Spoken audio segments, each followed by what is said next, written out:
a lot of times right now in discussing the coronavirus related topics, it's less about their own death and more about, well, what if I have to go to the hospital? Like, what's going to happen? Who's making those decisions for me? So that's become a big topic. If you believe we can change the narrative, if you believe we can change our communities, if you believe we can change the outcomes, then we can change the world. I'm Rob Richardson. Welcome to Disruption Now. Welcome to Disruption Now. I'm your host and moderator, Rob Richardson. I'm Tunde Ogamana. And I'm Michael Wild. So we're continuing our coverage to talk about the coronavirus and want to make sure that you are prepared here on Disruption Now. You know, we disrupt common narratives and constructs. So we want to talk to you about the coronavirus. In general, you have a very small chance of dying from the coronavirus. Doesn't mean you shouldn't take it seriously. I don't want you to take this. I don't want you to take that away from what I said. It is serious. It's something you should take seriously. But you have a small chance, at the highest, maybe 3% chance of actually dying. But you have a 100% chance of actually dying. It's going to happen. Sorry. I mean, I wish it wasn't true. I wish I can tell you that you're never going to die and there's something you can take, some magical solution. It does not exist. We have not found that one. And I doubt if we're going to find that one. So you might as well be prepared for something that you know is going to happen. And that's why we have Michael Wild here to really talk about this. People are thinking more about their death because of the coronavirus. And to some extent, that's a good thing because we're all going to die. So we need to think about how we can best position our family and what decisions we can make best for ourselves, because you're likely not going to die right away. You're going to be sick, and there are things you need to plan for and be aware of during that time. So, Michael, thank you for coming on the show. Absolutely. My pleasure to be here. And you are right. The death rate in Florida is 100%. As well as Ohio, as well as China, everywhere. as well as it's 100%. I mean, it's hey guys, I just wanted to do the nerd spoiler, and remember, Emperor Palpatine in Star Wars, he's the only human that figured it out. Okay, so there is a chance for those listening. Yeah. Well, you know what I always point out is it's Easter time, and that whole coming back from the dead only worked one time. You know, everyone else stayed dead. That's it. So you know, that's it. Hey, listen, man. So. And you don't come back into physical form no matter what you believe. So listen, prepare for the inevitable. So look, how do you approach conversations with families that don't want to have this uncomfortable conversation? Because no one likes to think about their death, but everyone needs to. How do you approach this really uncomfortable conversation with families as you talk to them and you walk them through why it's necessary? If you're just having a conversation about pitch, if you will, on why you need to prepare for this. Well, you know what the funny thing is that I find that the younger and healthier people are the ones who are more scared of talking about death. Like my grandmother's 92, and she's been in and out of hospitals, and she will just be like, "Yeah, I'm surprised I'm still alive. Of course we need to focus on death." And then the 23-year-old, NFL linebacker will be like, I don't want to talk about it. I'm scared. So you just, each person is a little bit different. Each person has a different proclivity to feel their feeling about death and incapacity and things like that. So if it's a person that does feel awkward about talking about their own demise, even when it's not a coronavirus-related subject matter, we start out talking about things like asset protection, things of how trusts and wills can work to protect your kids from divorce or creditors or litigation, things like that. Or themselves. Yeah, exactly. Or themselves. Absolutely. Son-in-law and daughter-in-law, We also, we talk about power of attorney and healthcare surrogates. So maybe you won't die if you're lucky enough. Well, you're going to die eventually, but maybe you won't die soon. If you're lucky enough to live into your 90s or above that, well, you're eventually going to be incapacitated, either temporarily or permanently.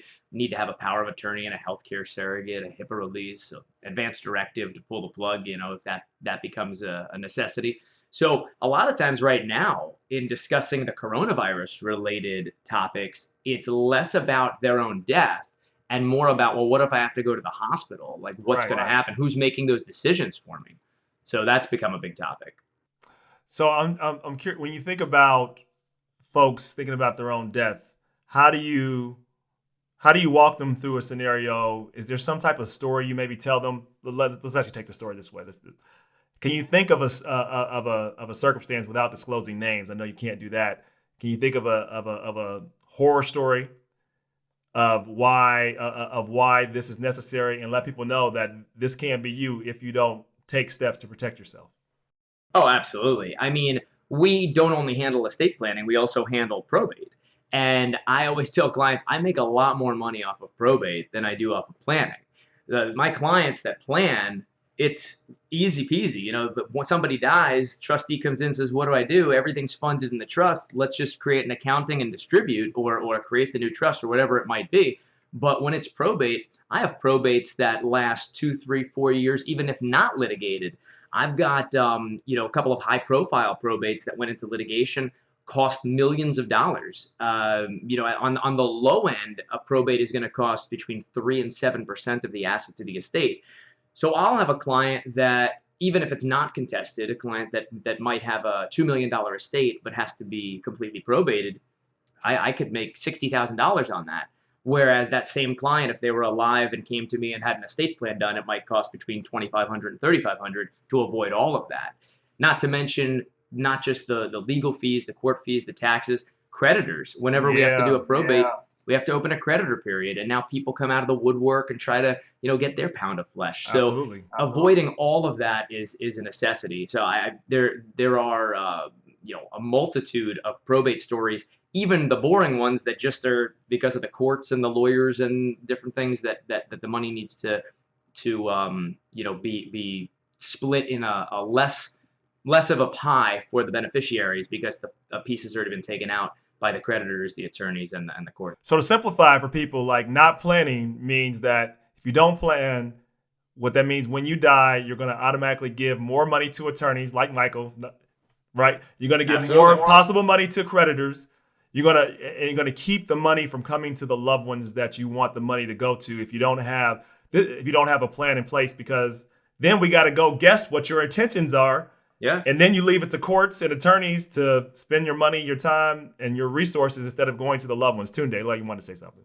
Yeah, no, Mike, I think you bring up some great points that I've seen asked a lot of times in our wealth management practice. And, for a shameless plug for Mike, Mike did my wife and I's personal estate planning work a couple years ago. And he's worked with a lot of our firm's clients, a lot of our financial planning and wealth management firms. So I really trust Michael's experience and expertise in this area. And that's why I wanted to kind of slow it down, Mike, because you're bringing up some really important points. And I get these questions a lot, kind of like, what is probate? Why do I need a trust? Do I need a trust? Some people are intimidated by the concept of trust just because they think it is something that they are not sure about and all that. So I wanted to parse out this idea of probate because you made a great point, Rob. If you don't make those decisions, what the probate court is basically is that each state has a probate system which says this is the way to legally transfer title from this deceased person to whoever is next in line, which is usually next of kin. But each state does have different ways of doing that. So talk a little bit, Mike, about things, because there might be people out here who have family in different states, kids, or they have real estate, different assets in different states, and where things like trust help avoid a lot of the headaches that families experience. And then I know that we can't talk about any of your high profile clients that you specifically work on, but I think high profile names, let's just say that we've all seen in the media, Prince, Michael Jackson, Aretha Franklin, Anna Nicole Smith. I'm hoping Kobe Bryant had his stuff. Yeah, I don't think Aretha Franklin had a will, did she? But at least besides Kobe, I know that the others didn't have any estate planning done, and that's when you hear all those horror stories about the family members fighting in court and all the stuff you're talking about, Mike, about basically the lawyers in the courts make money. So can you explain, like, just kind of walk it back about a trust? What is it? Why is it beneficial?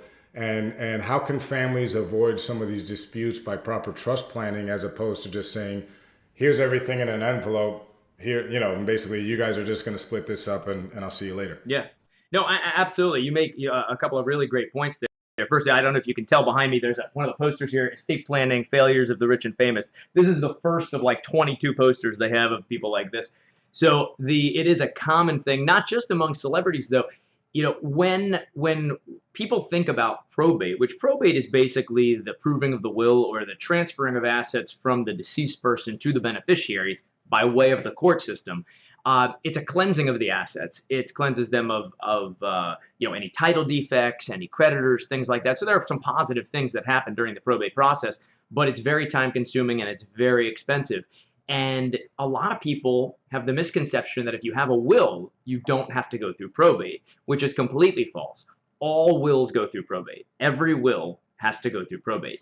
The assets don't have to go through probate if they're not in the estate. So there are three ways an asset will not be in the estate. One is if it's joint title. And so people sometimes think, oh, well, when my father died, my mother just got everything, so that was easy. Well, a lot of times married couples have joint title, and that's why that happened. It wasn't actually probate, even though the kids thought that's what it was.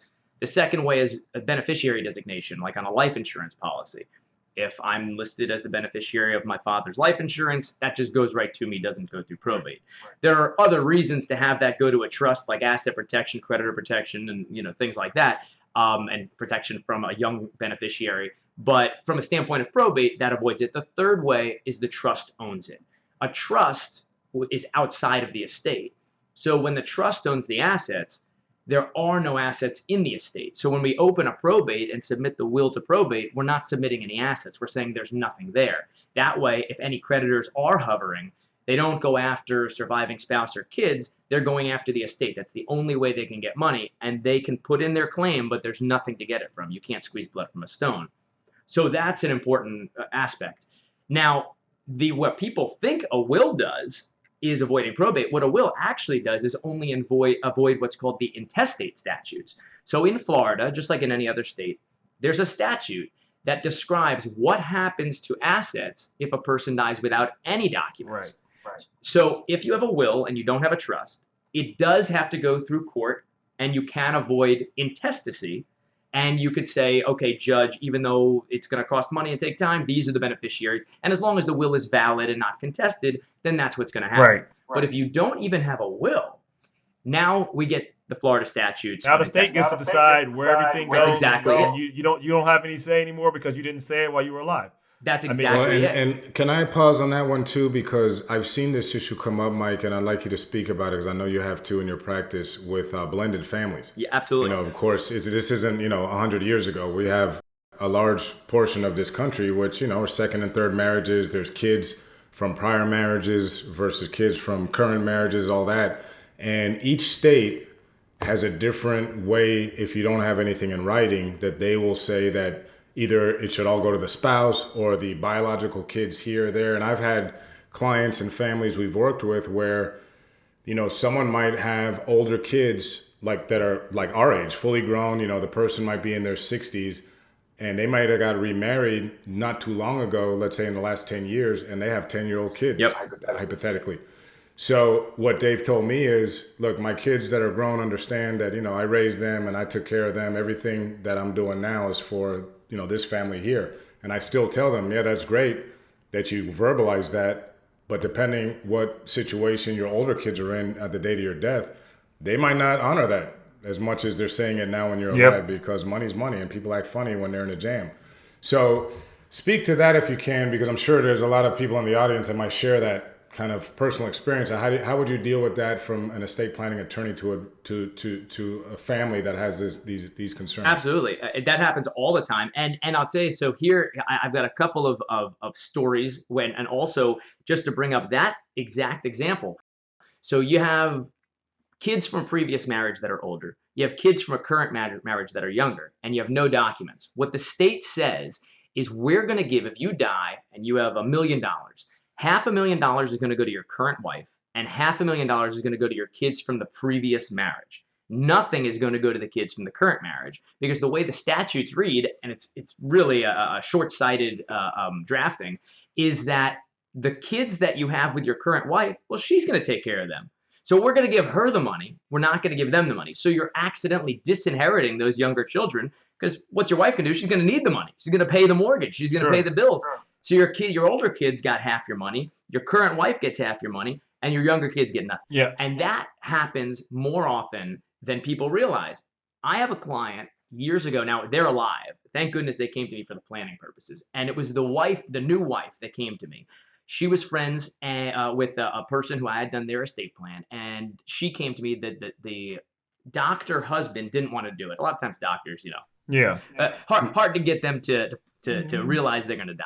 So, No. yeah. Well, You the said very old- smart doctors people, have Michael. egos? No. Exactly. Okay, Well, the old joke about doctors is, what's the difference between God and a doctor? Is God doesn't think he's a doctor. So it's the idea with doctors is they talk about more asset protection being sued. So we talk about that with them. But when it comes to death, they say, no, I'm not really worried about it.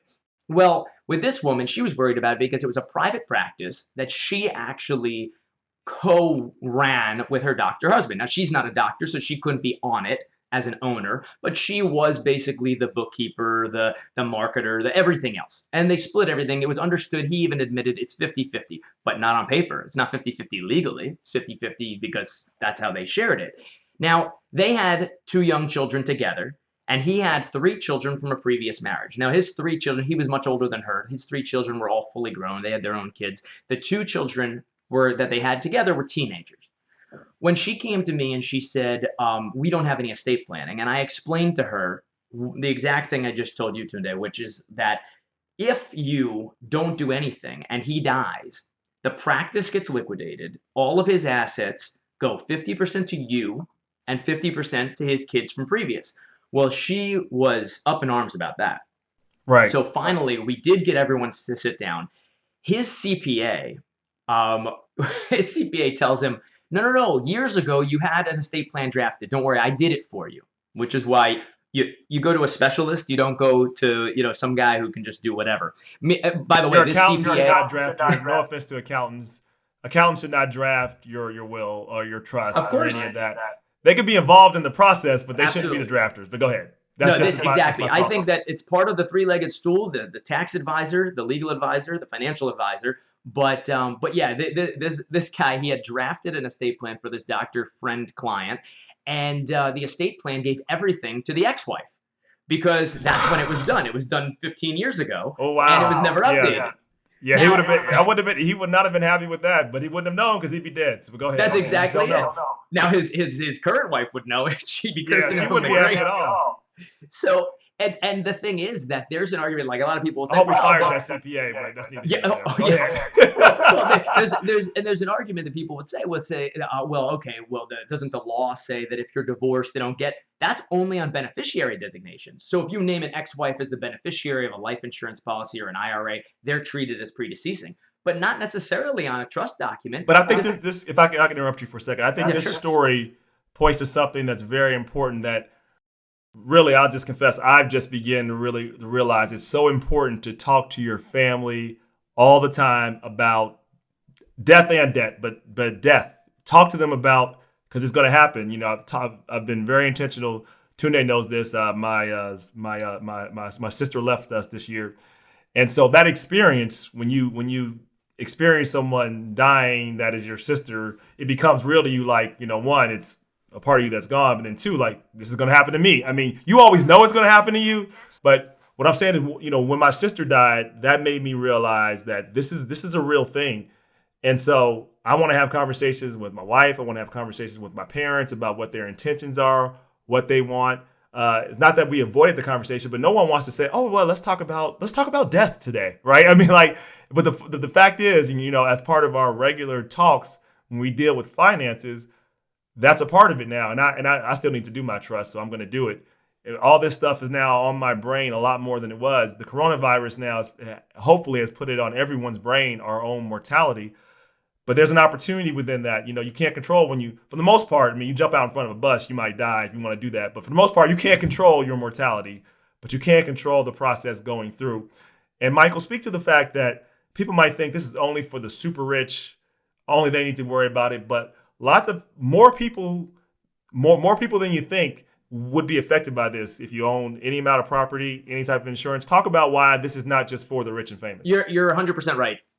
First of all, that's another thing about people think that what's rich and what's not.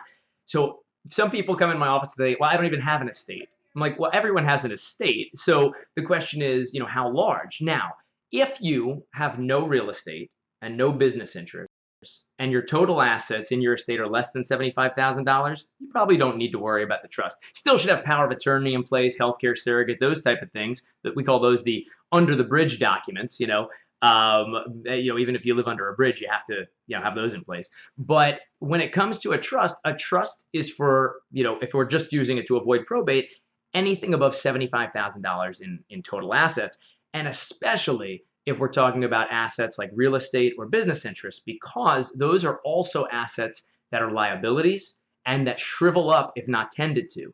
So if the probate process on the short side of it takes between 6 and 18 months, what happens to your small business if you can't operate it for 6 to 18 months? What happens to your real estate if you can't rent it for 6 to 18 months? Or sell it for 6 to 18 months. What happens during that period of time? Well, there's taxes, there's insurance, there's maybe somebody can slip and fall on the property. You're liable for that now.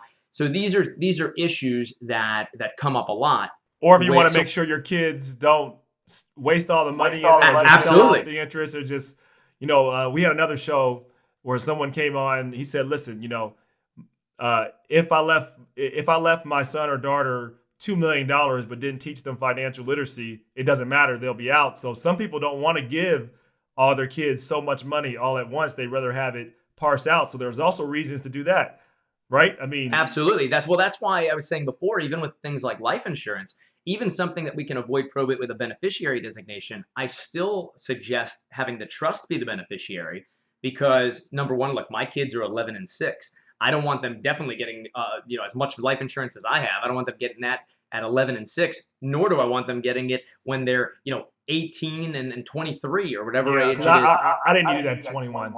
Yeah, exactly. Well, I always say that when I was 18 years old, if you gave me $100,000, I'd be like, I'm rich, I don't have to work. And that's exactly what I'd say too. Yeah. And now, let's go party. Let's go to the club. Yeah. Well, let's now make it happen. At 41, you give me $100,000, I'm like, no, I'll invest a little. Maybe I'll go on vacation for a weekend. It's like it's not life changing. Leave the office early today. Yeah, exactly. It's not life changing anymore. But so I think that that's why I like personally the age 30 of when a beneficiary can access their money unfettered. Now, until that time, obviously, we always let the trustee pay for health, education, maintenance, support, things like that, and then clients can get specific. Because to your original question, what a trust is just a contract. It's a contract between the grantor who sets it up, the trustee who administers it, and the beneficiary who receives the benefit from it.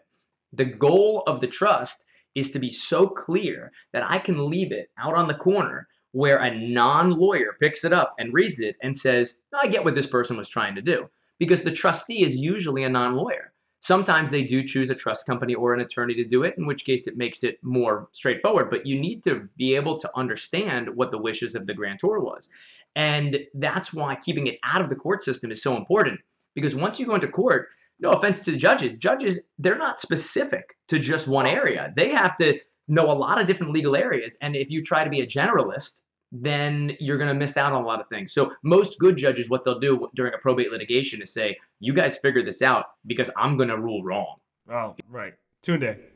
Yeah, no, this is great, Mike, because you're giving some great, I'm writing down notes because more things are coming up. I mean, one of the things that I was thinking, and I think I'll leave my questions about the business community and estate planning maybe just for the end so that we don't confuse the flow here. But at some point, I wanted you to speak to culture, because what you guys were talking about earlier was very interesting, because I've seen it in my practice too, especially living here in South Florida. We have so many different cultures in this melting pot down here that I found that depending on where someone's from, how they were raised, whether certain parts of this country culturally or from different countries around the world, we as advisors have to be very sensitive about how we talk about death. Because in some circles, like I think for us being kind of the general American crowd, we can talk about death pretty freely and openly. We're pretty comfortable with some of these conversations out in the open. But I've dealt and learned sometimes the hard way that there's certain cultures where death is it's just dealt with much differently. So at some point, if maybe you just speak to that for some of the audience, because but go ahead.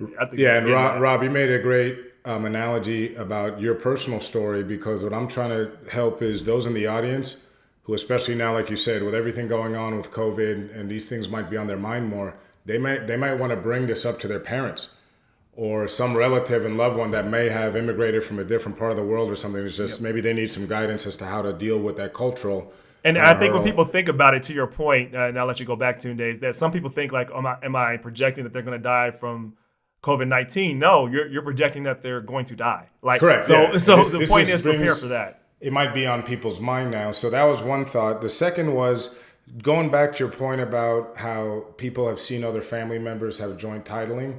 I wanted to really speak to that because, and I'm sure, Mike, you've seen it, especially in certain cultures in this country, are used to putting their mama on things, all that Yes. stuff. The And worst mistake. yeah, and I was going to share, we have a client that right now, unfortunately, and Mike, this is someone obviously we won't remain nameless on the show, but net worth of around 30 million. A high proportion of that is in commercial real estate assets. And this client's brother was their partner in the real estate business. So out of the $30 million net worth, or so I guess the brother is joint ownership on about $10 million worth of real estate. Unfortunately, in January of this year, the brother caught the wife cheating. They are going through a divorce now. And, even though she's the one cheating, we're in a no-fault state here in Florida. Her attorney's very aggressive, and they're going for 50% of those assets. That really is the client of ours asset, but she put her brother, thinking she was being strategic for other reasons, put her brother on the property. And needless to say, you know who she is, Mike, but she hasn't met with you, which is why she didn't get the proper advice.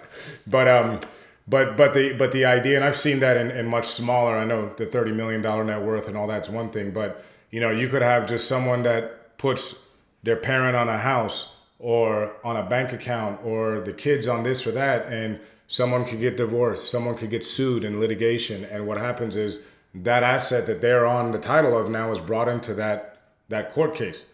So that's something I wanted to warn the audience about. And then lastly, because you got me thinking about a few things here. One was with special needs, because unfortunately there's going to be people out here dealing with estate planning and this COVID crisis. And we all have friends with kids that have autism, Down syndrome, these very important issues. And there's different estate planning techniques for those who have kids with special needs. And even different decisions on things like life insurance. And then I'll end on this and I'll stay quiet because our youngest son was diagnosed with type 1 diabetes when he was 5. So when my wife and I were redoing our estate plan with Michael, part of the process was we increased our life insurance because I used to have that attitude, I'm the man, I'll always work. So I had a very low amount on my wife thinking, we just maybe help me pay the mortgage and then after that I'm going to work. But I increased the death benefit actually on my wife to $2.5 million because I realized while my son is young, in the event that she were to pass, she is so instrumental in dealing with his diabetes that I have to make a choice if she's not here. I either got to stop working or really slow it down, and I got to tend to him while he's young like this, pretty much full time, or I got to be able to hire a professional like a nurse to literally be his nanny and his babysitter while I'm working.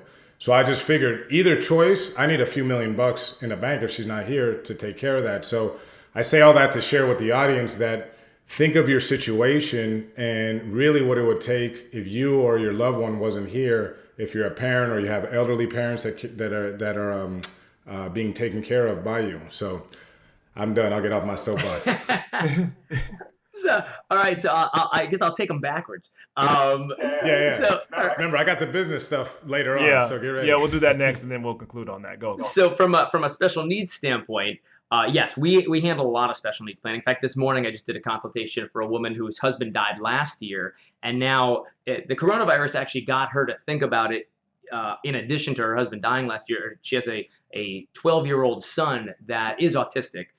He's functioning, but he can't manage his own finances. And if something happened to her, before there were two spouses, so they thought, okay, well, one of us could do it. But now there's not. Now there's just the one, and now she's really looking at it as, oh my God, I'm unprepared for this. Luckily, they did have things owned jointly as husband and wife, so she didn't have to probate anything except the car, which, as a side note, there's a statute in Florida that says if the car is the only asset, you don't have to open a probate. You can just transfer it. So that's a good thing for her. And it's good that she spoke to me about that before going to the courthouse. But, it's very important not only to state what is going to happen with that asset as far as being protected from the standpoint of Medicaid, Social Security, disability, or just the fact that the child might not be able to manage their own finances, those type of things, but also who's doing it. So a lot of times someone will say, okay, well, my son is low functioning. He'll never be able to manage his own stuff. He'll never be able to live on his own, and he's on Medicaid. I'm going to name his older brother as the trustee. And his older brother is 19 years old. And I said, well, why would you do that? Well, he loves him. Of course he loves him. That's great. Let him live with him. That's fine. But does he know about the Medicaid statutes? Does he know like what the eligibility, Medicaid eligibility? Does he know what can be dispersed? How money has to be managed? Does he know how to create an accounting? Like, does he know these things? He's 19, probably not. So it's probably a good idea when it comes to special needs planning to not just discuss the who's getting what and how they're getting it, but who's doing what. It's very important. So from a special needs standpoint, be it diabetes or autism or Down syndrome, or even honestly, sometimes gambling, addiction, things like that, it's important who gets what, how they get it, and who does what. Instead of where I've seen in the past where a person thinks, oh, well, my son's on disability, so I'm just going to just disinherit him. And they'll write in the document in their own will. They'll do it on LegalZoom, and they'll say, I disinherit my son, Steve. And then when I review the document, I say, well, what'd Steve do to upset you? She goes, no, I love Steve so much. He's my favorite, but he's on Medicaid. I can't give him any money. I said, well, you can if you come to an attorney and it's done the right way. Right. So we do a lot of special needs planning from that standpoint. To the other short answer, the first question you asked, the different cultures. So we do deal with that a lot, especially in South Florida, because we have a few machismo cultures that live down here. We've got the Latin American culture, we've got the Russian culture, and and they don't like to talk about not being in control. Like, I'm in control, so I will take care of everything for my family. But the idea is that, okay, you can be in control now, but eventually you are going to die. I had one gentleman, a Cuban gentleman, he said, I don't want to sign my estate plan because I think if I sign it, I'll die next week. I said, sir, if you think you're going to die next week, sign it immediately. Like, sign it now. Like, get it done. Yeah, that's exactly why we should sign it. Yeah, that's why we should sign it. So I want to make sure that all these documents are in place and funded, so that way we don't have to worry about it. Now, go ahead. Oh, no, I was going to say, from a financial standpoint, Tunda, you probably see this all the time. I had a woman that I did a probate for her. So the husband died, I probated. I found out she's got this money. It's not a tremendous amount, but like $1 million invested, right? It's in the market. The husband was doing all the management himself, day trading, like just picking stocks. And to his credit, had done a fantastic job. I mean, even in the bear markets, had done a great job. But now he's dead. So when I said, hey, can I introduce you to a financial advisor? She said, no, my husband hated working with financial advisors. He always did everything himself. I'm like, but he's not here. She says, no, I want to honor his wish to not use a financial advisor. So I said, do you know what you have right now? You're in an airplane with no pilot. Like, what are you doing? I mean, and honestly, I'd be interested to see what she ended up doing, because as of February 20th of this year, she probably wasn't upset. But between February 20th and April 7th, I'm curious to see how it's been going. Just give me your number, Mike. Exactly. See how much she has left. Wow. Yeah, that's not a good look. I would say, beyond just obviously dying, there is being incapacitated, which can happen a lot too. Really talk to why that's important to also plan for your medical needs. You're living, but something happens to you. Talk about why that's important. Absolutely. So first, from a medical standpoint, people don't realize this, but even if you are married or even if you have an adult child, they're not entitled to make decisions for you. I mean, a lot of doctors will allow, the spouse to have some input or an adult child to have some input as far as, hey, we'd like to try this surgery. What do you think? Things like that. If the parent or the other spouse is in the hospital or something like that. But if you even go to the dentist and say, can I pick up the x-rays for my wife? They'll say, do you have a HIPAA release on file? Because if you don't, they could be fined $10,000 per violation of HIPAA, the Health Information Protection Act.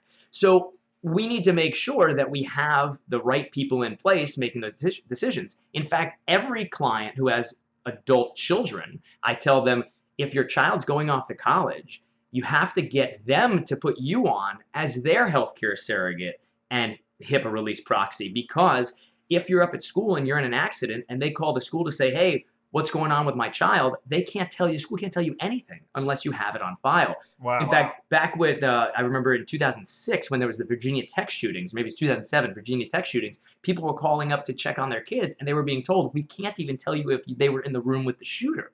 So it's important that you have those documents on file from a healthcare standpoint. And it could be as simple, again, as just like I remember I had my wisdom teeth pulled and I was on a steady diet because I had a dry socket. I was on a steady diet of Vicodin and Scotch. And I don't remember anything that happened during those 3 days. But when I needed some medical information picked up, I did have a HIPAA release, and my healthcare surrogate was able to pick up that information for me. So that's important. And then obviously people think about the advance directive. It's important that if you're on life support and you don't want to be kept alive artificially, just like the Terry Schiavo case from '05, you need to have it specifically drafted, initialed where it's proper, and so that can be, the plug can be pulled. From a power of attorney standpoint, people don't think about the financial. Everyone thinks about the medical. But anyone who's ever watched Rocky V knows that Rocky IV, he goes to Russia, puts his manager in charge, his durable power of attorney, comes back and he's broke because the manager stole all his money and left. You got to be smart about who you're putting in charge of your financial decisions. So if you are incapacitated and you put someone in charge, or if you're just, doesn't even have to be physically incapacitated, because right now any power of attorney is durable. It doesn't have to be proven capacity. I can make anyone my power of attorney. They can go to the bank right now. You got to pick that person that's going to make the same financial decisions that you would make and someone that you trust. Don't pick someone who's filed bankruptcy 3 times. Don't pick someone who you think might steal from you. This is a person that's going to have access to everything, including not just your financial affairs, but things that we don't consider like online assets. I was going to get to that. That's so important. Online assets to think about that. No, absolutely. I mean, right now, look, I know that my Instagram page is worth slightly less than Kim Kardashian's Instagram page, but they both have a value. And we need to make sure that digital assets are protected as well. So you want to make sure that you've designated who has the right to access your Facebook, Instagram, And it will probably take, if you have any type of public file like we do, your all your content probably takes more value when you're not here anymore. So it's really important. You may not be. Some people make the most money when they're dead. So that's very true. You can ask Muhammad Ali. Muhammad Ali did pretty well, but after he died, his estate is worth a lot now. So it's like protecting those assets and thinking about that and thinking about the brand you developed is really important. Yeah, absolutely. I mean, Michael Jackson, technically, when he died bankrupt. And the day after he died, he was worth $1 billion. Like the estate was worth $1 billion because of he owned all the Beatles songs. He owned his songs. I mean, all of that intellectual property was worth so much money. It couldn't even be fathomed. Yeah, that's a great point. So I want to speak to businesses very quickly and then ask you a couple of questions. I know, Tune, did you have specific questions about businesses that you wanted to? Yeah, just, and we can get into it in the conversation, Mike. Things like how to protect your interest in a business. I've seen even with some of our clients, they fund the trust, but then they forget to actually put their business interest in the trust. Yep. So then if they die, there's a risk that the business, like let's say you're a partner in an S Corp or an LLC, you've got membership, the shares you own could be probated, and then techniques like buy-sell agreements, any asset protection ideas you have for business owners, just kind of whatever you feel, Mike, that the business community should hear here. Well, and it ties into the other question that you had about joint titling too. I see that the biggest place I see the joint titling mistake is on deeds where like moms or dads will put their son or daughter on a deed and it causes a property tax issue, it causes a homestead issue, it causes a gift exemption issue, it causes a capital gains issue. Those are big problems, but on businesses, it's even worse.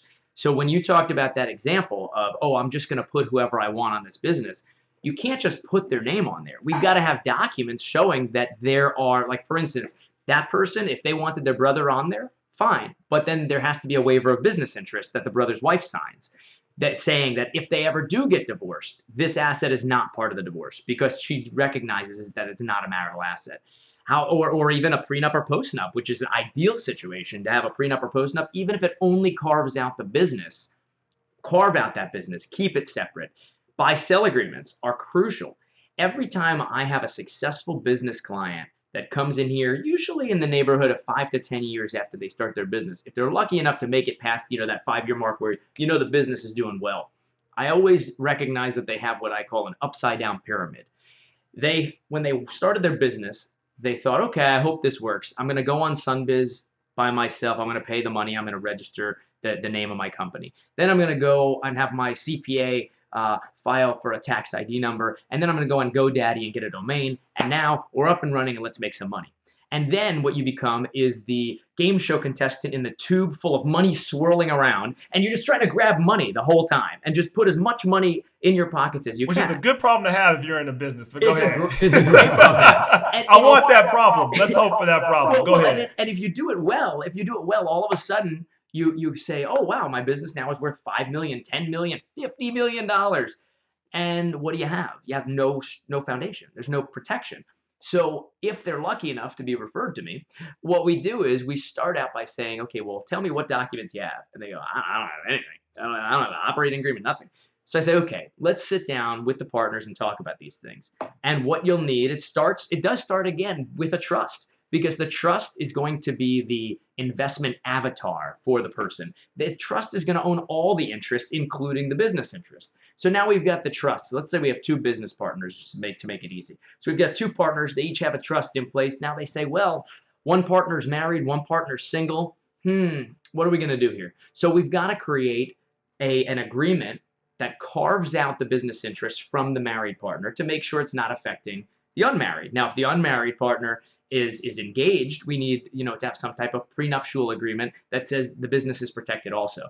And a lot of times people get scared about the idea of talking to the spouse about the prenuptial or postnuptial agreement. Well, I think the easiest thing to do in a partnership is just blame the other partner's wife. It's not you, honey. I swear, it's her. We have to protect against her. Or husband. So those are important aspects. A buy-sell agreement, not just from a standpoint of death. Cross-purchase buy-sell funded by life insurance is a necessity in case a business partner dies. But what happens if one of the partners just doesn't want to do it anymore? What happens if one of them retires, resigns, becomes incapacitated, goes through a divorce, goes through bankruptcy? The buy-sell agreement has to address all of these things. So we need to have a partnership operating agreement. We need to have a buy-sell agreement. We need to have trust. And we need to have either a prenuptial or postnuptial agreement if they're married. And if they're not married, then definitely when they eventually do get married, then each one has to have that prenuptial agreement, even if it only addresses the business interest. So all of those things are a necessity for a business owner who hopes to be successful or it already is successful. I mean, and business owners don't like to think about those type of things. You're like, right. Why think about those type of things? But just like we talked about, I won't say it's 100% it's going to happen. It's likely that there could be problems at some point if you don't plan for them. It's all about planning so you don't have a disaster happen. So a couple of lighthearted questions. In this corona crisis time, this quarantine time, you have any funny stories to share?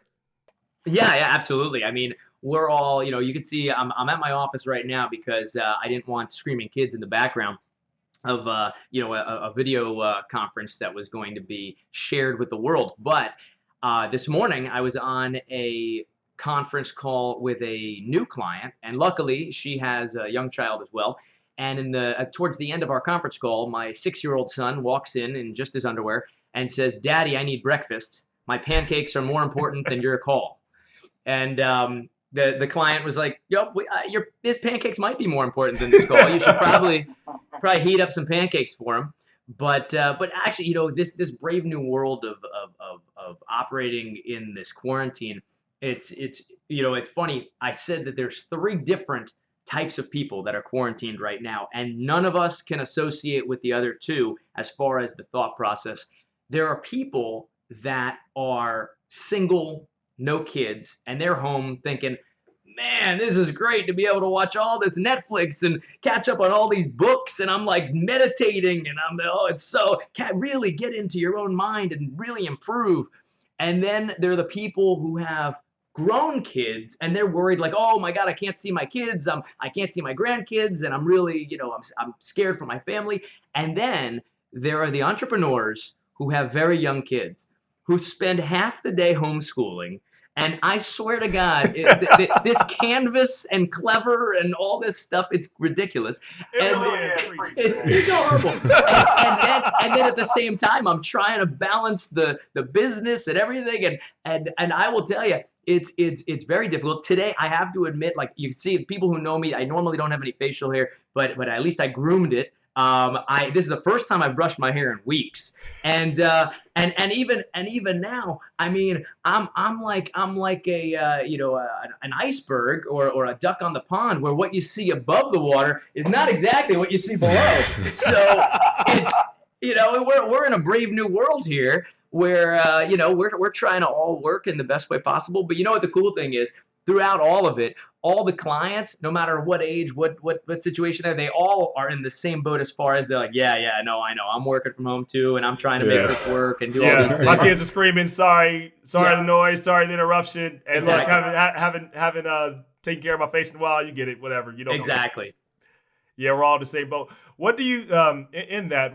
What do you take away that you think may be better as a result of this? What hope might you have after this experience, not only for the U.S., our cities, but really in general, humanity? Well, you know what the coolest part? I mean, it is. I joke about the kids and everything. Every morning, my daughter and I go for a walk around the neighborhood. Like that's the first thing we do. We wake up, and at 8 a.m. before my son and my ex wake up, we walk around the block and we just have some daddy-daughter time. Like that's kind of a cool thing that I tend to be guilty, just like every other business owner. That business, I put my kids first when it's important. Obviously, I'm never missing any of their events or activities or anything like that. But on a day-to-day basis, you really are like, my job is to work. Well, having it be acceptable to work different hours, I think is kind of a cool thing that might translate later on also. It might be one of these things that even after the quarantine's lifted, I'm able to, like I told a client today, a client texted me just before this call and said, hey, could we finish up this thing at 6 p.m. tonight? I go, no, my kids have to eat dinner at 6 p.m. tonight. I said, that's not an option today.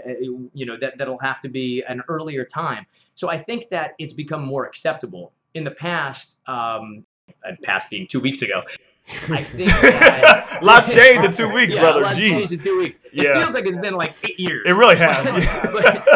It's a whole different universe, a decade. I mean, damn. You told me the 2020 decade was gonna start this way. Tom Hanks in Castaway, man. After like 5, when he was all skinny with his beard.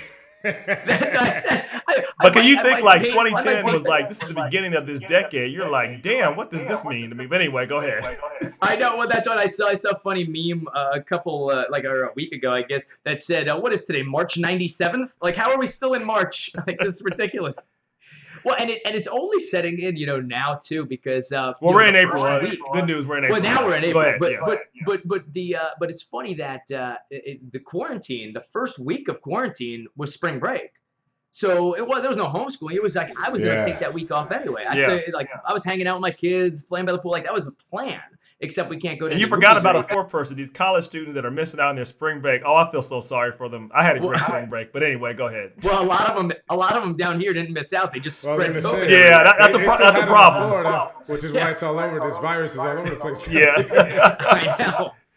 Trust me, the beaches were open. That's for sure. Oh, I know. And now it's kind of neat where like everything, I mean, people are outside exercising more and spending more time with the kids and stuff like that. Now, what it will do, and we don't do divorce here, but we update estate plans after divorce. And I will tell you, we're going to have more divorce filings. Oh, you're going to have some, brother. Big time. Yeah. You got to sit in your relationship. If you don't like that person, woo, I feel sorry for you. Exactly. Wow. You're going to sprint out of there as soon as you got no escape from work. You got no reason to be anywhere else. You can't go off to the side if you have other things going on. You are there. Exactly. That's exactly it. There's no excuse. Yeah, there's no excuse. There's no like, none. I have to go. I have to go to this event. I have to go to this. Yeah, I got to go to the office. Yeah, your spouse looking at you. You have nothing to go to. Yeah, you have nothing. Exactly. Get in the kitchen. Yeah. I know. So that's gonna be a fun thing. That's gonna be when it's all said and done to see the response of does it bring people together or does it push them apart? Because I will tell you, it's different when everyone compares it to like Pearl Harbor or 9/11. I heard the Surgeon General over the weekend say that those were different. Those were like, hey, those guys over there are the bad guys. Let's all come together and fight those guys over there. But right now, there's no end in sight. There's no bad guy. It's just like it's I don't know. It's to me.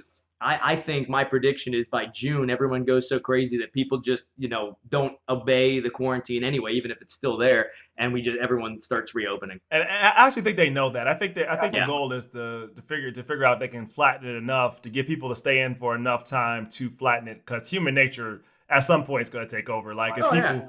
I do think I'm not saying this is responsible for people to do. I'm just saying I just can't foresee a situation where people stay in the house for 6 months. Like I just don't. Yeah. I don't see. Maybe that happens. I don't see it happening, No. but I think we'll be able to come out of it before then. But anyway, look, we've learned a lot, Michael. I really appreciate it, Michael Wild. Hopefully, you can come back on the show sometime when we have Sure. more questions. But I think the takeaway is plan your life, or somebody else is going to plan it for you.